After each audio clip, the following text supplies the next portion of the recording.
हामी कोरियन अल्फाबेटको बारेमा जानकारी गराउँदैछौँ।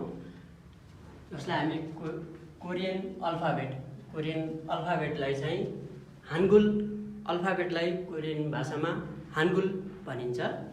त्यसमा कोरियन छाउ भनेको कन्सोनेन्ट भयो हैन, मम भनेको भवेल भयो। यसमा कन्सोनेन्ट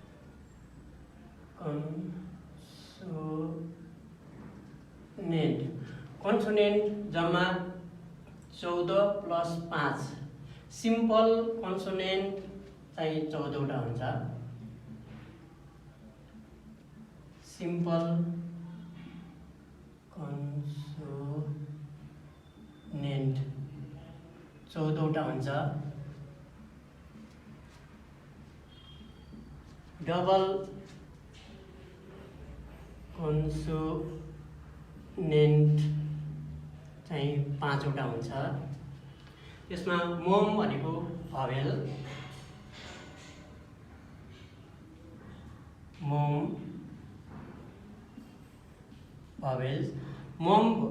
भवेल्स जम्मा सिम्पल भवेल्स 10 वटा हुन्छ। सिम्पल भवेल्स 10 वटा हुन्छ अनि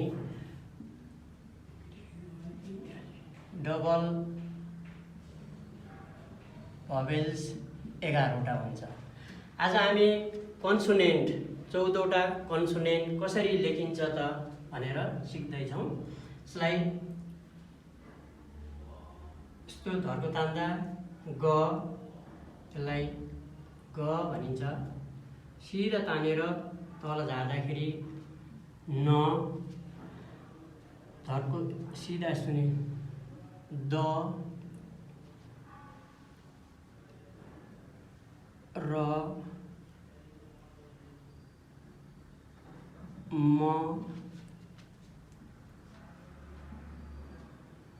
ब,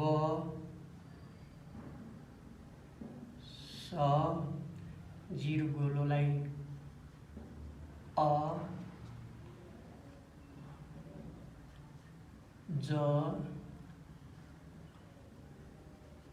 छ,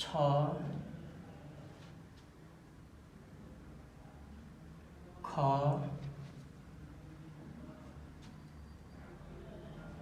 थ, दुईटा धर्को तान्ने अनि फ, एउटा धर्को यस्तै ह। जम्मा यो 14 वटा कन्सोनेन्ट मध्येमा ग, न, द, र, म, ब, स, अ, ज, छ, ख, थ, फ, ह। अब यसलाई लेख्ने तरिका कसरी हो भनेदेखि पहिला एउटा धर्को तान्ने, यसलाई अनि फेरि तल झार्ने ग, जसलाई हामीले यो आधा उच्चारण गर्ने हो ग भनेर भन्ने। यसलाई नलेख्दाखेरि सिधा धर्को तान्यो एकपटक, त्यसपछि आएर फेरि पर लैजाने, यसरी हेर्ने। यसलाई ग, यसलाई न भनिन्छ।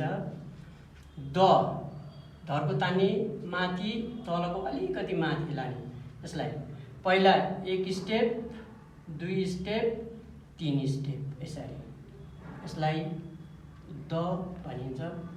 र लेख्दाखेरि एउटा धर्को तान्ने, फेरि तल अलिकति लाने, फेरि यता लिएर आउने अनि फेरि तल लाने। फ दुईटा धर्को सिधा तान्ने अनि माथि धर्को तान्ने। फ उच्चारणलाई फ गर्ने। फ ह लेख्दा एउटा धर्को, त्यसपछि आएर फेरि दोस्रो धर्को अनि फेरि जिरो अ थपिदिने। यसलाई ह भनिन्छ। ह। त्यस्तै यति 14 वटा भएपछि डबल कन्सोनेन्ट र म लेख्दा 4 पाटी है, यसरी सिधा राख्ने, तल राख्ने, माथि म, ग, न, द, र, म,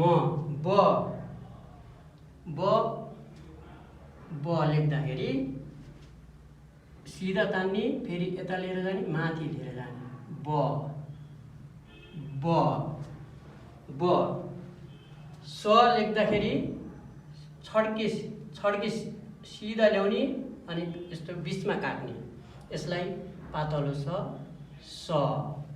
स स पछि अ भनेको जिरो गोलो बनाउने जसलाई अ भनिन्छ। अ ज लेख्दा एउटा धर्को यसरी तान्ने, फेरि तल लाने अनि फेरि बिचमा काट्ने स जस्तै। ज ज छलाई सानो माथि धर्को त्योभन्दा अलिकति ठुलो धर्को तान्ने, त्यहाँबाट फेरि छड्के तान्ने, फेरि बिचमा काट्ने, पेट काट्ने, यसलाई छ छ छ भनिन्छ। अनि खलाई यस्तो सिधा काट्ने, बिचमा काट्ने, यसलाई ख